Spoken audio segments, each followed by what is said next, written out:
ഇതാണ് ഭൂമിയിൽ അനീതി നടക്കപ്പെടുന്ന സാഹചര്യത്തിൽ അല്ലാഹു തആല മലഅൽ അർള അദ്ലൻ, ഭൂമിയിൽ നീതി നടക്കാൻ വേണ്ടി ഒരാളെ അല്ലാഹു പറഞ്ഞേക്കും എന്ന് മുഹമ്മദ് മുസ്തഫ. അവിടെയാണ് നമ്മൾ മനസ്സിലാക്കേണ്ടത്. അതാണ് അതിന് മനസ്സിലാക്കേണ്ട ഒരു കാര്യം. അന്ന് മുസ്ലിമീങ്ങളെ സാഹചര്യം എന്തായിരിക്കും? മുസ്ലിമീങ്ങളെ കാര്യം എന്തായിരിക്കും? മുസ്ലിമീങ്ങൾ പരസ്പരം ഒരു ആശയത്തിന്റെ പേരിൽ എതിരാകുന്നത് സ്വാഭാവികം. എന്നാൽ ആശയത്തിന്റെ പേരിലുമല്ല എതിരാവുക, പിന്നെന്താ?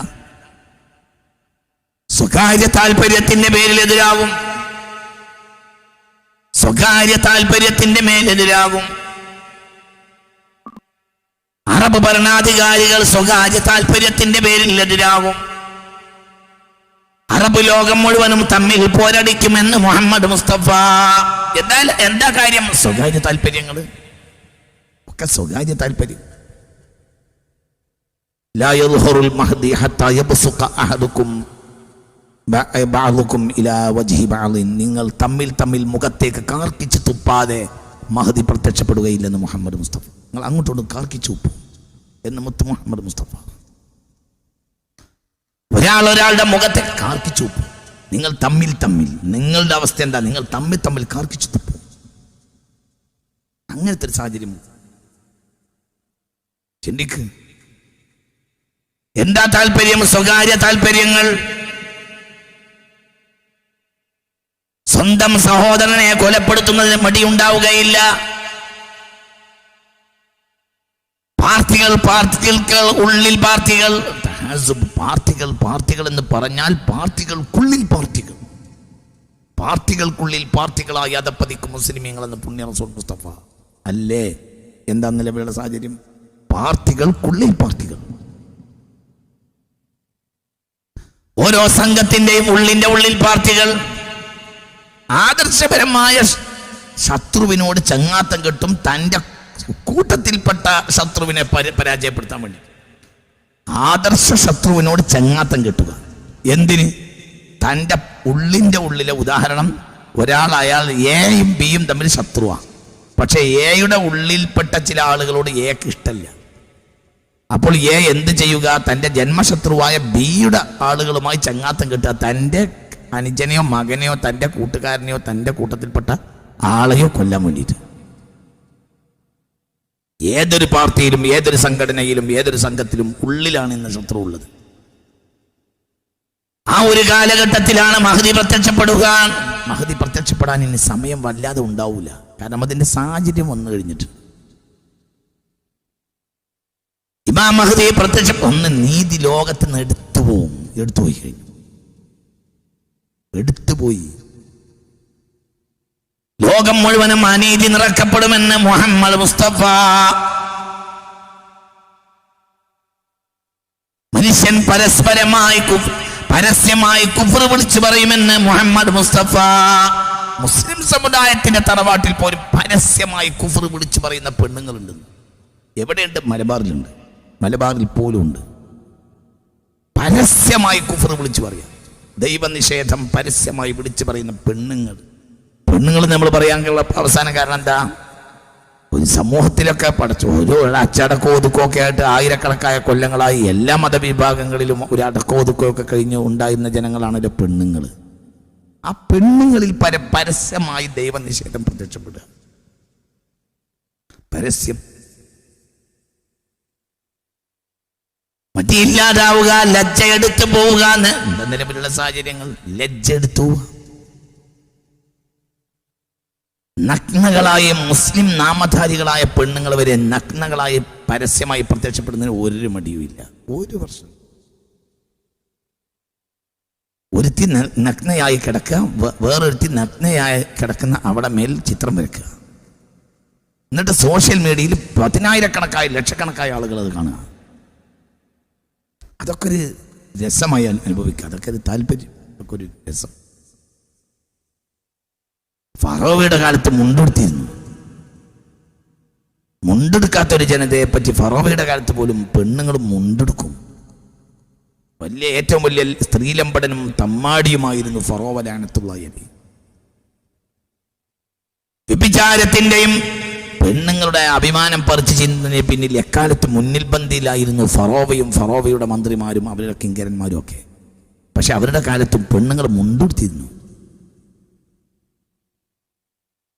ഇന്ന് ഇതൊക്കെ നല്ലത് പറയുന്ന നല്ല മുസ്ലിം തറവാടുകളിൽ മഹ്ദി ഇമാമം വരുന്ന സാഹചര്യം ചിന്തിക്കണം. ആ സാഹചര്യം പറയുന്നത് ലോകത്ത് നീതി ഉണ്ടാവുകയില്ല. ഓരോ ആളുകളും അവരുടെ നീതി അവർ തീരുമാനിക്കും. അത് ലോകത്തിന് മുഴുവനും അനീതിയാണെങ്കിലും ഉന്നതന്മാരെ ഒതുക്കാൻ ആർക്കും കഴിയുകയുമില്ല. അതെവിടെയും കഴിയില്ല. ആഗോളതലത്തിൽ ഉന്നതന്മാരാണ് അമേരിക്കയും ബ്രിട്ടനും ഒക്കെ. അവരെ ഒതുക്കാൻ നമുക്ക് കഴിയില്ല. പിന്നെ ഓരോ രാജ്യത്തെയും അവിടുത്തെ ഒരു കയ്യൂക്കുള്ളവരുണ്ടാവും, അവരെ ഒതുക്കാൻ താഴെയുള്ളവർക്ക് കഴിയില്ല. പിന്നെ ഓരോ സംസ്ഥാനത്തെ ഒരു കയ്യൂക്കുള്ളവരുണ്ടാവും, അവരെ ഒതുക്കാൻ ആ സംസ്ഥാനത്തെ പാവപ്പെട്ടവർക്ക് കഴിയില്ല. പിന്നെ ഓരോ ജില്ലയിൽ ഒരു കയ്യൂക്കുള്ളവരുണ്ടാവും, അവരെ ഒതുക്കാൻ ആ ജില്ലയിലെ സാധുക്കൾക്ക് കഴിയില്ല. പിന്നെ ഓരോ താലൂക്കിലും ഒരു കയ്യൂക്കുള്ളവരുണ്ടാവും, അവരൊതുക്കാൻ ആ താലൂക്കിലുള്ളവർക്ക് കഴിയില്ല.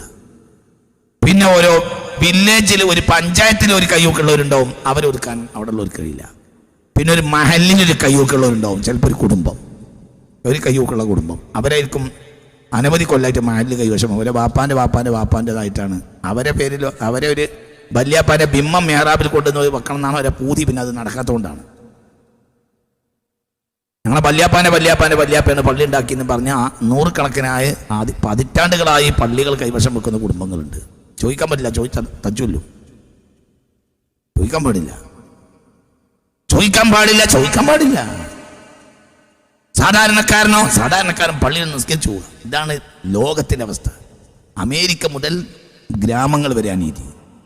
സാധാരണക്കാരൻ ചോദിക്കാൻ പറ്റില്ല, ചോദിച്ചാൽ അവൻ അവിടെ ജീവിക്കാൻ കഴിയില്ല.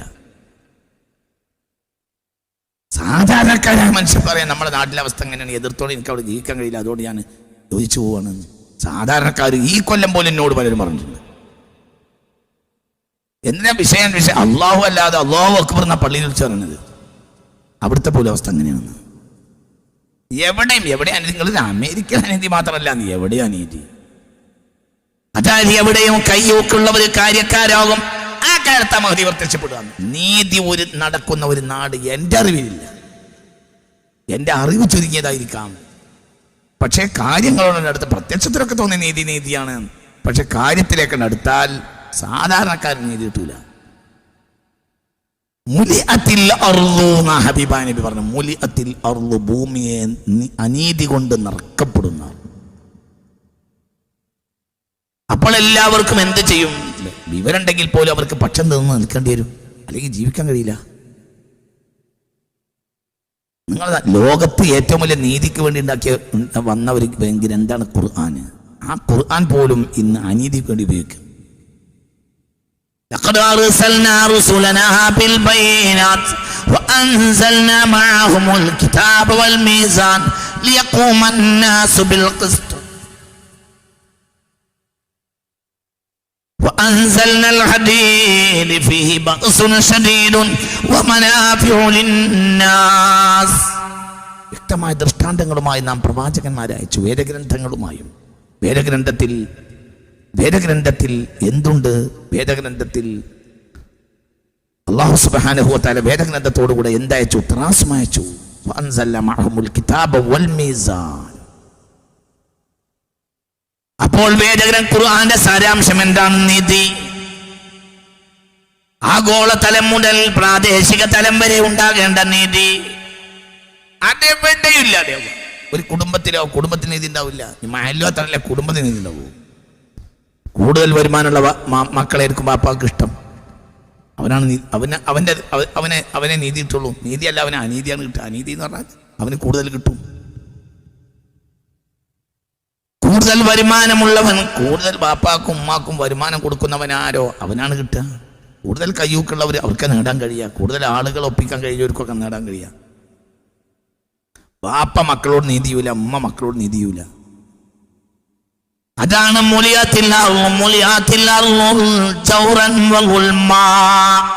ഭൂമിയിൽ എവിടെയെന്ന് പറഞ്ഞാൽ ഞങ്ങൾ അമേരിക്ക എന്ന് മാത്രം വിചാരിക്കണ്ട.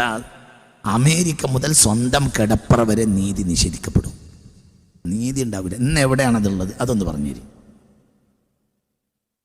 ഈ പ്രഭാഷണം കേട്ടിട്ട് സമ്പൂർണ്ണമായി നീതി നടക്കുന്ന ഒരു നാടുണ്ടെങ്കിൽ അവരെ ഒന്ന് അറിയിക്കണം. എനിക്ക് ആ നാട്ടുകാരെ പിടിച്ചൊന്ന് ഷെയ്ക്കാൻ ചെയ്യാനാണ്. അങ്ങനെ ആരെങ്കിലും വല്ല നാട് കാണിക്കുകയാണെങ്കിൽ എനിക്ക് അവിടെ പോയി അവരെയൊക്കെ ഒന്ന് കാണാമല്ലോ.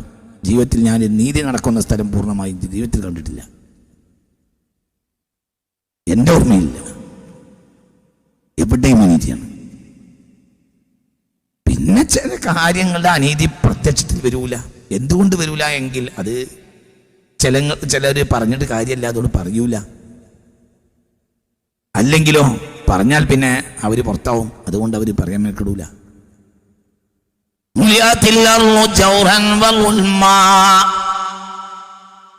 അക്രമവും അനീതിയും ഭൂമിയിൽ നിറക്കപ്പെടുന്ന സാഹചര്യം അതെവിടെയുണ്ടാവും.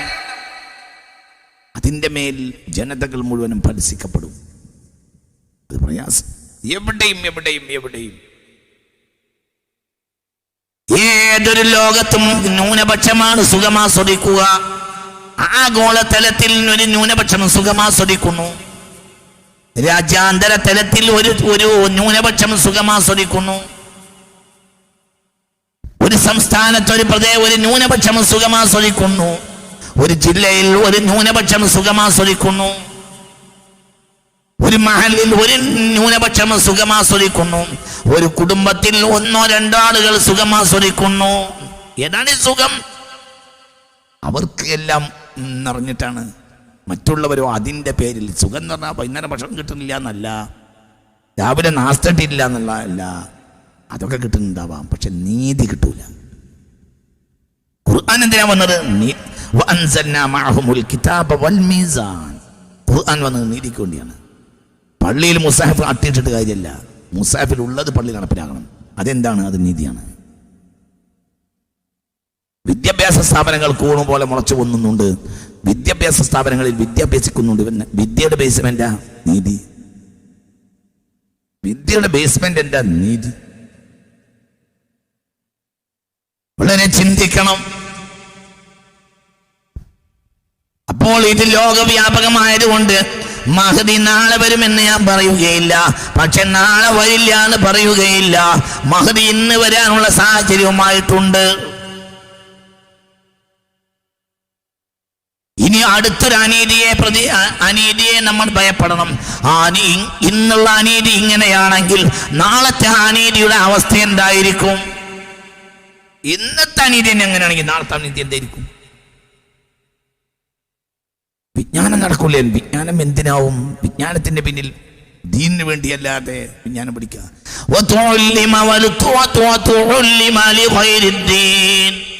ദീനിന് വേണ്ടിയല്ലാതെ അറിവ് പഠിക്കുന്ന കാലം വരും.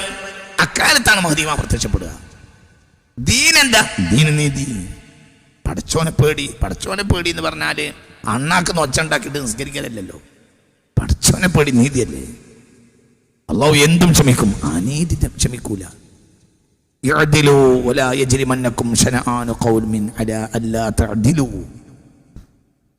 നിങ്ങളുടെ ശത്രുക്കളോട് പോലും നിങ്ങൾ അനീതി കാണിക്കാൻ പാടില്ല എന്ന് പറഞ്ഞാൽ എന്താണ് ഖുർആൻ? പിന്നെ മിത്രങ്ങളോട് എങ്ങനെ അനീതി കാണിക്കുക? നിങ്ങളെ എതിരാളികളോടും അനീതി കാണിക്കാൻ പാടില്ല. അതങ്ങോട്ട് വ്യാപകമാകുക. ലോകത്തെവിടെയും എന്നാൽ ലോകത്തെവിടെയും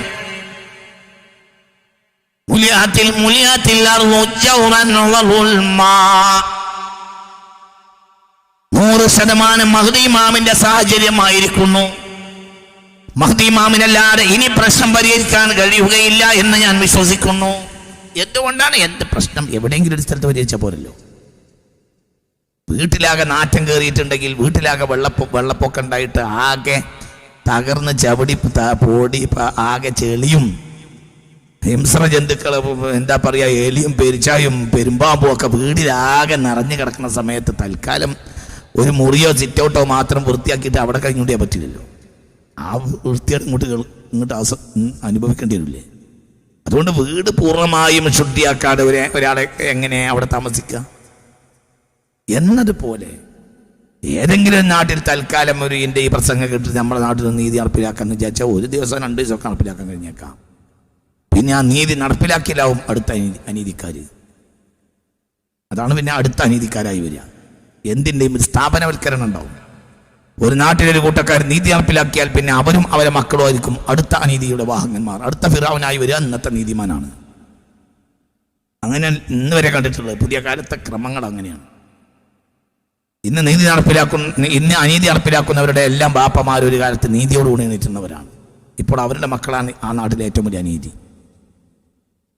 അത് ആഗോളതലം മുതൽ താഴെ തട്ട് വരെ വരിക. എന്ത് പ്രസംഗിച്ചിട്ടും കാര്യമില്ല. പാറയോട് പറഞ്ഞാൽ പാറ നന്നാവും, അവരോട് പറഞ്ഞിട്ട് കാര്യമില്ല. എന്ത് പറഞ്ഞിട്ട് കാര്യമില്ല, നന്നാവില്ല. എന്ത് വാണെന്ന് പറഞ്ഞാലും നന്നാവില്ല, എന്ത് പറഞ്ഞാൽ നന്നാവില്ല. എന്തുകൊണ്ട്? അവരെ തലയുടെ ഉള്ളിൽ കയറിപ്പോയി. അതിന്റെ സുഖം ആസ്വദിച്ചിട്ട് അവർ ഒഴിവാക്കാൻ അവർക്ക് കഴിയില്ല, അതവർക്ക് കഴിയൂല. നിങ്ങൾ ചിന്തിക്കണം. അപ്പോൾ ഇമാം മഹ്ദി റളിയല്ലാഹു അൻഹു വരേണ്ട കാലമായിരിക്കുന്നു. മഹ്ദി നാളെ രാവിലെ വന്നാലും മഹ്ലൻ വസഹ്ലൻ, നാളെ രാവിലെ മഹ്ദി വരേണ്ട ദിവസം തന്നെയാണ്. ഇന്ന് മഗ്രിബിന് മുമ്പ് മഹ്ദി വന്നാൽ അതാണ്. ഇന്ന് മഗ്രിബ് റമളാനിന്റെ അവസാനത്തെ വെള്ളിയാഴ്ചയാണ്. റമളാനിന്റെ അവസാനത്തെ വെള്ളിയാഴ്ച എന്ന് പറഞ്ഞാൽ നമ്മളെ വല്ലാതെ സന്തോഷിപ്പിക്കുമല്ലോ. പക്ഷെ ഇന്ന് മഗ്രിബിന് മുമ്പ് മഹ്ദി വരെയായിരിക്കും ആണെങ്കിൽ അതിലാണ് മുസ്ലിം ജനകോടികൾ മുഴുവൻ സന്തോഷിക്കുക. സമയമായിട്ടുണ്ട്. സഹിക്കാൻ കഴിയാത്ത വിധത്തിൽ അനീതി ഭൂമിയിൽ വ്യാപിച്ചിട്ടുണ്ട്. സഹിക്കാൻ കഴിയാ. ഇനി ഇതിന്റെ അപ്പുറത്തേക്ക് പോകല എത്ര അപ്പുറത്തേക്കും പോവും.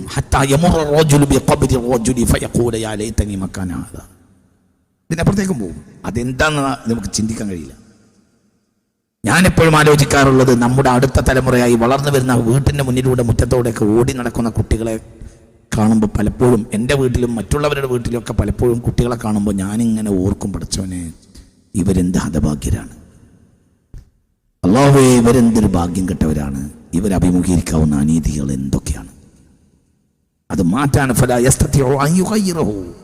മാറ്റാനും തിരുത്താനും കഴിയില്ല, ഒരാൾക്കും കഴിയില്ല. എല്ലായിടത്തും നീതി നടന്നു. അപ്പോൾ ഇന്ന് വ്യാഴാഴ്ചയാണ്, റമളാനിലെ അവസാനത്തെ വ്യാഴാഴ്ചയാണ്. ഇന്ന് അസ്തമിച്ചാൽ വെള്ളിയാഴ്ചയിലേക്ക് പ്രവേശിക്കും. വെള്ളിയാഴ്ച രാവ്, റമളാനിലെ അവസാനത്തെ വെള്ളിയാഴ്ച രാവ്. പ്രത്യേക ദുആകളും ഇബാദത്തുകളും ഒക്കെ രാത്രിയാണത്. പക്ഷേ അതിനേക്കാൾ എന്നെയും സന്തോഷിപ്പിക്കുക, അതിനേക്കാൾ മുസ്ലിം ജനകോടികളെ സന്തോഷിപ്പിക്കുക, അല്ലെങ്കിൽ ലോകത്ത് നന്മ ആഗ്രഹിക്കുന്ന ജനങ്ങളെ സന്തോഷിപ്പിക്കുക. ഇന്ന് മഗ്രിബായി കഴിഞ്ഞാൽ അവസാനത്തെ വെള്ളിയാഴ്ച രാവ്, റമളാനിലെ അവസാനത്തെ വെള്ളിയാഴ്ച രാവാണ് എന്നതിനേക്കാൾ സന്തോഷിപ്പിക്കുന്നത് ഇന്ന് മഗ്രിബിന് മുമ്പ് തന്നെ മഹ്ദി ഇമാം പ്രത്യക്ഷപ്പെട്ടാൽ അതായിരിക്കും. ഇന്ന് മഗ്രിബ് പ്രത്യക്ഷപ്പെടൂല, എന്നാലും അതായിരിക്കും. അതിന്റെ സാഹചര്യമായിട്ടുണ്ട്. ഏതൊരാൾക്കും മഹ്ദി ഇമാമിന് ആവശ്യമുണ്ട്. എന്തുകൊണ്ട് ആവശ്യമാകും? എന്തിനാണ്? ആരും വിചാരിക്കേണ്ട മഹ്ദി ഒരു തീവ്രവാദിയല്ല. രക്തം പൊട്ടിക്കുകയില്ല. ഒരു ഉറങ്ങുന്നവനെ പോലും ഉണർത്താതെ ആ മനുഷ്യൻ നീതി നടപ്പിലാക്കുന്നവർ. ഉറങ്ങുന്നവനെ ഉണർത്താതെ നീതി നടപ്പിലാക്കും. യാ സുബ്ഹാനല്ലാഹ്, യാ സുബ്ഹാനല്ലാഹ്, യാ സുബ്ഹാനല്ലാഹ്, യാ സുബ്ഹാനല്ലാഹ്. അങ്ങനെ നീതി നടപ്പിലാക്കും. അങ്ങനെ നീതി നടപ്പിൽ യുദ്ധത്തിന് പോകില്ലേ? തീർച്ചയായും യുദ്ധത്തിന് പോകും. പക്ഷേ പലപ്പോഴും യുദ്ധം രക്തരൂക്ഷിതമായിരിക്കുകയില്ല. കോൺസ്റ്റാന്റിനോപ്പിളിനെ വളയുന്ന കാര്യം പറയുന്നുണ്ട് ഹബീബായ റസൂലുള്ളാഹ്. കോൺസ്റ്റാന്റിനോപ്പിളിൽ അക്രമവും അരാജകത്വവും നടപാടും. ആരാണ് അതിന്റെ പിന്നിൽ? മറ്റൊന്നുമല്ല, യൂറോപ്യൻ റോമക്കാർ. റോമക്കാരും റോമൻ പട്ടാളങ്ങളും. റോമ എന്ന് പറഞ്ഞാൽ ഇന്നത്തെ റോമ എന്ന് പറഞ്ഞാൽ റോമ മാത്രമല്ല, ആ റസൂലുള്ളാഹ് പറഞ്ഞ റോമിയ എന്ന് പറഞ്ഞ വാക്കിന്റെ അർത്ഥം പടിഞ്ഞാറൻ സംസ്കാരത്തിന്റെ വക്താക്കൾ, പടിഞ്ഞാറൻ മാസോണികൾ എന്നൊക്കെ ആയിരിക്കാം. അവരൊക്കെയാണ് ലോകത്തെന്നും തിന്മ ആഗ്രഹിച്ചത്. മഹ്ദി ഇമാം വന്നാൽ ജൂതന്മാരിൽ പോലും വലിയൊരു വിഭാഗം ആളുകൾ ബഹുമാനപ്പെട്ട മഹ്ദി ഇമാമിലേക്ക് ചേരുമെങ്കിൽ ക്രിസ്തീയ സമൂഹത്തെക്കുറിച്ച് പറയുന്ന വേണ്ടല്ലേ. മഹ്ദി ഇമാമിലേക്ക് ചേരുകയും മഹ്ദി ഇമാമിനെ അവർ ഇമാമാക്കുകയും ചെയ്യും. ഈ മഹ്ദി ഇമാമിന്റെ മുഖ്ലിസീങ്ങളായ അനുയായികളായിരിക്കും അനവധി ജൂതന്മാരും അനവധി ക്രിസ്ത്യാനികളും. എന്തുകൊണ്ട്? ലോകത്ത് നീതി നടപ്പിലാക്കാനുള്ള കൊതി. മഹ്ദി ഇമാമിന്റെ കൂടെ നിൽക്കും. ആര്? അനവധി ജൂതന്മാരും അനവധി ക്രിസ്ത്യാനികളും. അതൊക്കെ മുസ്തഫ റസൂൽ വെളിപ്പെടുത്തിയിട്ടുണ്ട്. എന്തുകൊണ്ട്? ഭൂമി അദ്ദേഹം നീതി നിറക്കും. അബൂബക്കർ ബഗ്ദാദിയും ISIS വന്നപ്പോൾ ചില ആളുകളൊക്കെ വിചാരിച്ചു, ചില തീവ്രവാദ പ്രസ്ഥാനങ്ങൾ വിചാരിച്ചു ഇതൊരു മഹ്ദിയുടെ വരവാണെന്ന്. ഒരിക്കലും അല്ല. പ്രത്യേകിച്ച് അവരുടെ കൊടി കറുപ്പായിരുന്നു. മഹ്ദി ഇമാമിന്റെ പട്ടാളത്തിന്റെ കൊടി കറുപ്പാണ്. അപ്പോൾ ചില ആളുകൾ തെറ്റിദ്ധരിച്ചു. എന്നാൽ ബഹുമാനപ്പെട്ട മഹാന്മാരായ ഉലമാക്കൾ അപ്പോൾ തന്നെ അതിനെതിർത്തു. നാം ആ കാര്യം ISIS വന്ന സന്ദർഭത്തിൽ തന്നെ തീവ്രവാദ സംഘടനകൾ ഒരിക്കലും മഹ്ദി ഇമാമിനെ പ്രതിനിധീകരിക്കുകയില്ല എന്ന് പറഞ്ഞ് ഈ വിനീതനടക്കം പ്രഭാഷണം നടത്തിയത് കണ്ടെത്താൻ കഴിയും. എന്തുകൊണ്ട്? നീതി നടപ്പിലാക്കാൻ വരുന്ന മനുഷ്യൻ ഒരു ഉറങ്ങുന്നവനെ പോലും ഉണർത്തുകയില്ല. പകരം എന്താണ്? അവന് ഉറങ്ങാനുള്ള സൗകര്യം ചെയ്തു കൊടുക്കുകയില്ല. ഒരു രക്തം മുടിപ്പിക്കുകയില്ല. ഇമാം മഹ്ദി റളിയല്ലാഹു അൻഹു നീതി നടപ്പിലാക്കാൻ വേണ്ടി ഇനി ഒരു അനീതി ചെയ്യൂല. കോൺസ്റ്റാന്റിനോപ്പിൽ വളയുന്നുണ്ട് ബഹുമാനപ്പെട്ട ഇമാം മഹ്ദിയുടെ പട്ടാളം. അത്രയും വലിയ ലോകത്തെ തമ്മാടികളെന്ന് കോൺസ്റ്റാന്റിനോപ്പിൽ കേന്ദ്രീകരിക്കും. ഇമാം മഹ്ദി എന്ത് ചെയ്യും? ഇമാം മഹ്ദി റളിയല്ലാഹു അൻഹുവിന്റെ പട്ടാളത്തോട് എന്ത് ചെയ്യുമെന്ന് പട്ടാളത്തോട് തസ്ബീഹ്, തഹ്മീദ്, തഹ്ലീൽ, തക്ബീർ ചെല്ലാൻ പറയും. ഒരിക്കലും കോൺസ്റ്റാന്റിനോപ്പിളിൽ ആയുധം കൊണ്ടടിക്കുകയില്ല. പിന്നെന്ത് ചെയ്യും? സുബ്ഹാനല്ലാഹി വൽഹംദുലില്ലാഹി വലാ ഇലാഹ ഇല്ലല്ലാഹു വല്ലാഹു അക്ബർ എന്ന് അവരങ്ങനത്തെ മനോഹരമായ വചനങ്ങൾ മുഴക്കിക്കൊണ്ടിരിക്കുമ്പോൾ കോൺസ്റ്റാന്റിനോപ്പിൾ പട്ടണത്തിന്റെ ഒരു ഭാഗവും അവർക്ക് വഴിപ്പെട്ടു പോകും. അപ്പോൾ അടുത്ത ഭാഗത്തേക്ക് നീങ്ങും. അവിടെയും തസ്ബീഹ്, തഹ്മീദ്, തഹ്ലീൽ, തക്ബീർ ചെല്ലാൻ പറയും. സുബ്ഹാനല്ലാഹി വൽഹംദുലില്ലാഹ്. കോൺസ്റ്റാന്റിനോപ്പിൾ പൂർണ്ണമായി അവർ ഒരാളെ ചോര പൊട്ടിക്കൂല. താങ്കളുടെ ലാഭത്തിന് വേണ്ടി അമേരിക്കയും റഷ്യയും മാറി എത്ര ലക്ഷം ആളുകളെയാണ് സിറിയയിൽ മാത്രം ഇന്ന് കൊന്നു കടത്തുന്നത്. എന്ത് നീതിയാണ് ഇവർക്കുള്ളത്? എന്ത് നീതിക്ക് വേണ്ടിയാണ് ഇവർ വരുന്നത്? എന്ത് നീതിയാണ് ഇവരുടെ കയ്യിലുള്ളത്? സമാധാനത്തിന് നോബൽ സമ്മാനം വാങ്ങിയ ലോകത്തെ ഏറ്റവും വലിയ സമാധാന പ്രവർത്തകയായ ആളുടെ നാട്ടിൽ നിന്നാണ് ലോകത്തെ ഏറ്റവും വലിയ കുടിയൊഴിച്ചിലുണ്ടാക്കിയത്, മ്യാൻമറിൽ നിന്ന്. റോഹിംഗ്യൻ മുസ്ലിമീങ്ങൾ ഇന്നും വിശാലമായ ഇന്ത്യൻ മഹാസമുദ്രത്തിലും അറ്റ്ലാന്റിക്കിലും കളിനൗകകൾ, പാവപ്പെട്ട ചെറിയ ചെറ്റ നൗകകളിൽ അലയുകയാണ്. ഈ റമളാൻ മാസത്തിൽ പോലും വെള്ളവും ഭക്ഷണവും കിട്ടാതെ അനവധി റോഹിംഗ്യക്കാർ മരിച്ച ചിത്രം നമ്മൾ കണ്ടു. എന്നാൽ അവിടെ ഭരിക്കുന്ന ആളാരാ? ഈ കിങ് സൂചി എന്ന് പറഞ്ഞ ആളാരാ? ലോകത്തിന്റെ എല്ലാം ഒരു കാലത്ത് പ്രശംസ പിടിച്ചു പറ്റിയ സമാധാന പ്രവർത്തക. അവരെ നാട്ടിൽ നിന്നാണ് ലോകത്തെ ഏറ്റവും വലിയ അഭയാർത്ഥി പ്രവാഹം ഉണ്ടായത്. അപ്പോൾ തനിച്ച കാപ്പട്യം.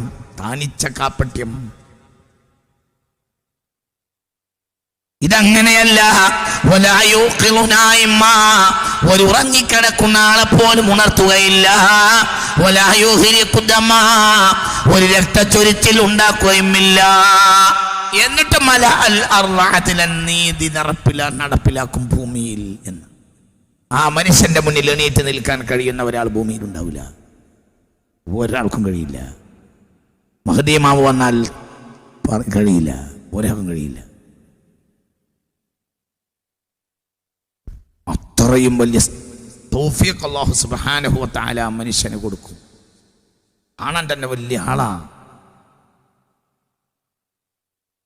അല്ലാഹു സുബ്ഹാനഹു വ തആല മനുഷ്യന് പ്രത്യേകമായ തൗഫീഖ് കൊടുക്കും. ആണൻ തന്നെ വലിയ ചന്തമുള്ള ആളാണ്.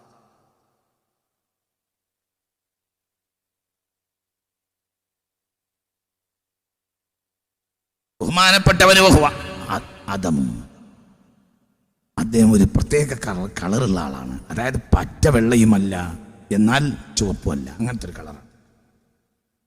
ഒരു തരം പ്രത്യേകമായ അസ്മർ എന്ന് പറയും, ഒരു പ്രത്യേക എന്താ പറയുക, തവിട്ട് നിറം, അങ്ങനെ ഒരു നിറമുള്ള ആളാണ്. തനി പ്യൂർ വെള്ളയല്ല. വലിയ നീണ്ടാളുമല്ല, കുറിയാളുമല്ല. അജിലൽ ജബ്ഹത്തി, നെറ്റിത്തടം വളരെ വിശാലമുള്ള ആളാണ്. നെറ്റിത്തടം വിശാലമെന്ന് മാത്രം നല്ല നല്ല മനോഹരമായ പ്രകാശിക്കുന്ന നെറ്റിത്തടം. എന്നാണ് അജ്ലൽ ജബഹ എന്ന് പറയാ. പ്രകാശമുള്ള ഉയർന്ന അഖ്നല്ലം ഫീഹി, മൂക്ക് വളരെ നീണ്ട ആള്.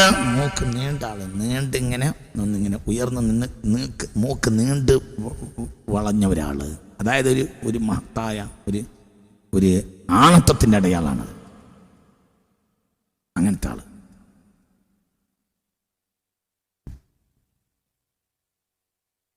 അക്കലുൽ ഹലാക ഹലുൽ ഐനൈനി, രണ്ട് കണ്ണും സുർമയണിഞ്ഞതുപോലെയുള്ള ആള്. ബർറാഖുൽതനായ, മുൻപല്ല് പ്രകാശിക്കുന്ന ആള്. ഫി ഖദ്ദിഹിൽ ഐമനി ഖാൽ അസ്വദു യുളീഉ വജ്ഹഹു, മുഖത്തിന് ഒരു പ്രത്യേകമായ അടയാളമുണ്ട് വലത്തെ കവിളിൽ. അത് മുഖത്തിന് ഒന്നും കൂടി പ്രകാശം കൂട്ടുന്നുണ്ട്. കസുൽ ലിഹ്യ, നിറഞ്ഞ താടിയുള്ള ആള്. ഫി കത്ഫിഹി അലാമത്തുൻ നബി സല്ലല്ലാഹു അലൈഹി വസല്ലം, ഒരു പ്രത്യേകമായ അടയാളം അദ്ദേഹത്തിന്റെ വലത്തെ ചുമലിലുണ്ടാവും, ഒരു പ്രത്യേക അടയാളം. അസ്യലുൽ ഫഖ്ദൈനി, രണ്ട് തൊടയെല്ലും നല്ല അകലമുള്ള ആള്, നല്ല ഭീതിയുള്ള നല്ല കരുത്തുള്ള ആളാണ്. ലൗനുഹു ലൗനുൻ അറബിയുൻ വജിസ്മുഹു ജിസ്മുൻ ഇസ്രായേലിയുൻ, അറബിയുടെ കളറാണ്. എന്നാൽ ഇസ്രായേലികൾ, ഞാൻ പറഞ്ഞില്ലേ നേരത്തെ, ഇന്നലെ പറഞ്ഞല്ലോ, ലോകത്തെ ഏറ്റവും വലിയ കരുത്തന്മാരായ ശരീരക്കാരാണ് അവര്. യാക്കൂബ് നബിയുടെ മക്കൾ. അതുകൊണ്ടാണ് മൗസൂഫി നബിൽ ജമാലി വൽ കമാൽ എന്ന് പറഞ്ഞു. ഫീ ലിസാനിഹി സിഖലുൻ, അദ്ദേഹത്തിന്റെ സംസാരത്തിൽ ഏട്ടക്കടക്കൊരു സംസാരത്തിലൊരു എന്താ പറയുക, ഒരു ഭാരമുണ്ട്. അതായത് ഇങ്ങനെ സംസാരിക്കുമ്പോൾ ഇങ്ങനെ പിടിച്ച് സംസാരിക്കുന്ന ഒരാളാണ്. കലാം, വർത്തമാനം വല്ലാതെ അങ്ങോട്ട് വായിൽ നിന്ന് വന്നിട്ടില്ല എങ്കിൽ വലത്തെ കൈകൊണ്ട് ഇടക്കിടക്ക് സംസാരത്തിനിടയിൽ അദ്ദേഹം തൻ്റെ ഇടത്തെ തൊടയെ അടിക്കും. അത് അദ്ദേഹത്തിൻ്റെ ഒരു അടിയാളമാണ്. ഇബ്നു 40 സന, 40 വയസ്സായി വരുമ്പോൾ, 40 വയസ്സ് കഴിഞ്ഞിട്ടുണ്ടാവും.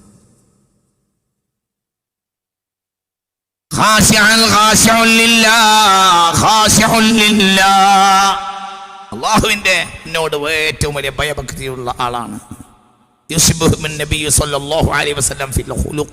സ്വഭാവത്തിൽ മുത്തനബി മുസ്തഫ സല്ലല്ലാഹു അലൈഹി വസല്ലം ഞങ്ങളോട് സാദൃശ്യമുള്ള ആളാണ്. ബഹുമാനപ്പെട്ട ഇമാമുൽ മഹ്ദി റളിയല്ലാഹു, ചിന്തിക്ക്, അല്ലാഹു സുബ്ഹാനഹു വ തആല അദ്ദേഹത്തിന് കൊടുത്ത കഴിവുകൾ, അസാമാന്യമായ കഴിവുകൾ, അദ്ദേഹത്തെ ആർക്കും തിരിച്ചറിയാൻ കഴിയും. യാ അയ്യുഹല്ലദീന ആമനു സ്ബിറൂ വസ്വാബിറൂ വറാബിതൂ, അലി ഇംറാൻ 100-ാമത്തെ വചനം. ഈ വചനത്തിന്റെ വ്യാഖ്യാനത്തിൽ ചില മുഫസ്സിരീങ്ങൾ പറയുന്നുണ്ട്, ഇസ്ബിറൂ, ക്ഷമിച്ചുകൊള്ളുക, അലാ അദാഇൽ ഫറാഇദി, ഫർളുകൾ നിർവഹിച്ചുകൊണ്ട് നിങ്ങൾ ക്ഷമിച്ച് ജീവിക്കുക. വസ്വാബിറു അദുവക്കും, ശത്രു ഉണ്ടാക്കി കൂട്ടുന്ന കോലാഹലങ്ങളുടെ പിന്നിൽ നിങ്ങൾ ക്ഷമിച്ച് നിലകൊള്ളുക, ക്ഷമ ഉപദേശിക്കുക. വറാബിതു ഇമാമക്കൽ മുൻതളിർ, നിങ്ങൾ കാത്തിരിക്കുക, ഇമാമ് വരുന്നുണ്ട്. ഈ ഇമാമ വറാബിതു ഇമാമക്കുൽ മുൻതളിർ, ഇമാമ് വന്നാൽ പിന്നെ ഇമാമിന്റെ പിന്നിൽ അണിചേരുക. ഒരു രക്തരൂക്ഷിത വിപ്ലവമല്ല നടത്തുക, അതിന്റെ ആവശ്യമൊന്നും മഹദിമാമിനുണ്ടാവില്ല. അദ്ദേഹം അങ്ങനെ വന്നാൽ അടർന്നിങ്ങനെ വീടും ഓരോരുത്തർ. അങ്ങനെയാണല്ലോ. നരകത്തെ പറ്റി പറഞ്ഞെടുത്ത് ഖുർആനിലുണ്ട്, നരകത്തിലെ ഹമീം എന്ന വെള്ളം ഒരു മനുഷ്യന്റെ മുഖത്തേക്ക് അടുപ്പിച്ചു കഴിഞ്ഞാൽ ആ മുഖത്തെ തോലിയും ആ ഇറച്ചിയും ഒക്കെ ആ വെള്ളത്തിലേക്ക് അടർന്നു വീഴും. അത്ര വലിയ ചൂടുണ്ട് ആ വെള്ളത്തിന് എന്ന് പറഞ്ഞതുപോലെ മഹ്ദി ഇമാം വന്നു കഴിഞ്ഞാൽ പിന്നെ രക്തരൂക്ഷിത യുദ്ധം നടത്തേണ്ട ആവശ്യമൊന്നും ഉണ്ടാവില്ല. അദ്ദേഹത്തിലേക്ക് ഇങ്ങനെ അടർന്നു വീഴും ആളുകൾ. ഭരണാധികാരികൾ, ലോകത്തെ ഒരു ഭരണാധികാരിക്കുമെന്ന് അദ്ദേഹത്തിന് എതിരെ സംസാരിക്കാൻ കഴിയുകയില്ല. അവർ കേട്ടവര് കണ്ടവര് മുഴുവനും ആ മനുഷ്യനെ അംഗീകരിക്കേണ്ടി വരും. എന്താണ് മഹ്ദി എന്ന പേര് പറയാനുള്ള ഒരു കാരണം? ഖാല കഅബുൽ അഹ്ബാർ റളിയല്ലാഹു അൻഹു ഇന്നമാ സുമ്മിയൽ മഹ്ദി ലിഅന്നഹു യുഹ്ദാ ഇലാ അസ്വാരി തൗറാത്തി, തൗറാത്തിന്റെ ഒറിജിനൽ കോപ്പികളെ വെളിച്ചത്ത് കൊണ്ടുവരാൻ അല്ലാഹു അദ്ദേഹത്തിന് ഹിദായത്തും തൗഫീഖും കൊടുക്കും. അതിലേക്ക് അദ്ദേഹം നയിക്കപ്പെടും. അതുകൊണ്ടാണ് അദ്ദേഹത്തിന് മഹ്ദി എന്ന് പേരിട്ടിയത്. ഒറിജിനൽ തൗറാത്ത് ഭൂമിയിലുണ്ട്, അത് അദ്ദേഹം പുറത്തു കൊണ്ടുവരും. ഒറിജിനൽ തൗറാത്ത് അദ്ദേഹം പുറത്തു കൊണ്ടുവരും. മിൻ ജിബാലി ഷാം, ഷാമിലെ പർവ്വതങ്ങളിൽ നിന്ന് ഉള്ളിൻ്റെ ഉള്ളിൽ പോയി ജൂതന്മാർ ഒളിപ്പിച്ചു വെച്ച ഒറിജിനൽ, പഴയകാല ജൂതന്മാർ ഒളിപ്പിച്ചു വെച്ച ഒറിജിനൽ തൗറാത്ത് അദ്ദേഹം കൊടുത്തു.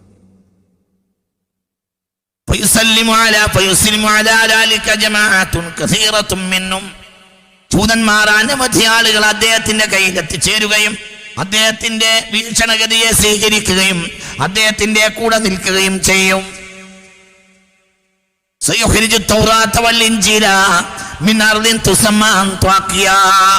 തൗറാത്തും ഇഞ്ചീലും അദ്ദേഹം പുറത്തു കൊണ്ടുവരും, ഒറിജിനൽ ബൈബിൾ കോപ്പികൾ. അന്താക്കിയ എന്ന നാട്ടിൽ നിന്ന്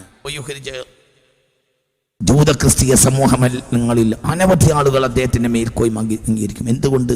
നീതി ആഗ്രഹമില്ലാത്ത ആരാ ഉള്ളത് ലോകത്ത്? നീതി ആഗ്രഹമുള്ള ജൂത ക്രിസ്തീയ സമൂഹങ്ങളെല്ലാം അദ്ദേഹത്തിന്റെ കൂടെ നിൽക്കും. അദ്ദേഹം ഭൂമിയിൽ നിന്ന് പുറത്തെടുക്കും സക്കീനത്തിന്റെ ഒരു പെട്ടിയുണ്ടല്ലോ.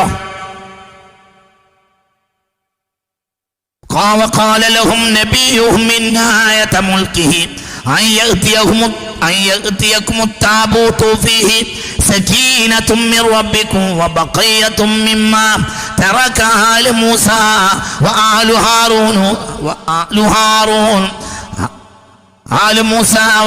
هارون تحمله الملائكة. പരിശുദ്ധ ഖുർആൻ അവിടെ പറഞ്ഞല്ലോ, വഖാല ലഹും നബിയുഹും ഇന്ന ആയത മുൽക്കിഹി, താലൂത്തിന്റെ അധികാരത്തിന്റെ അടയാളം ഇന്ന ആയത മുൽക്കിഹി അൻ യഅതിയകും താബൂതു ഫീഹി സകീനത്തും മിർ റബ്ബിക്കും. സക്കീനത്തിന്റെ സമാധാനത്തിന്റെ ഒരു പെട്ടിയുണ്ടല്ലോ ലോകത്ത്. മഹാനായ സയ്യിദുനാ മൂസ അലൈഹി സ്വലാത്തു വസ്സലാമിന്റെ അടയാളങ്ങളുള്ള പഴയ തൗറാത്തുള്ള പെട്ടി അത് പുറത്തേക്ക് കൊണ്ടുവരും. ആ പെട്ടിയിൽ താബൂത്ത് സക്കീന എന്ന് ഖുർആൻ പറഞ്ഞ പെട്ടി ബഹുമാനപ്പെട്ട അങ്ങനെയാണല്ലോ. ആ പെട്ടി അവർ ഉപേക്ഷിച്ചതാണ്. എവിടെയോ ആ പെട്ടി അവർക്ക് കൈവശം വെച്ചപ്പോൾ ആ പെട്ടി കൈവശം വെച്ചുകൊണ്ട് അവർക്ക് തിന്മ ചെയ്യാൻ കഴിയില്ല. അപ്പോൾ ആ കാലഘട്ടത്തിലെ തമ്മാടികൾ എന്ത് ചെയ്തതാണ്? ആ പെട്ടിയെ ഉപേക്ഷിച്ചതാണ് ഇസ്രായേലികൾ. അതുകൊണ്ടാണ് മഹ്ദി എന്ന് പേര് വിട്ടത്.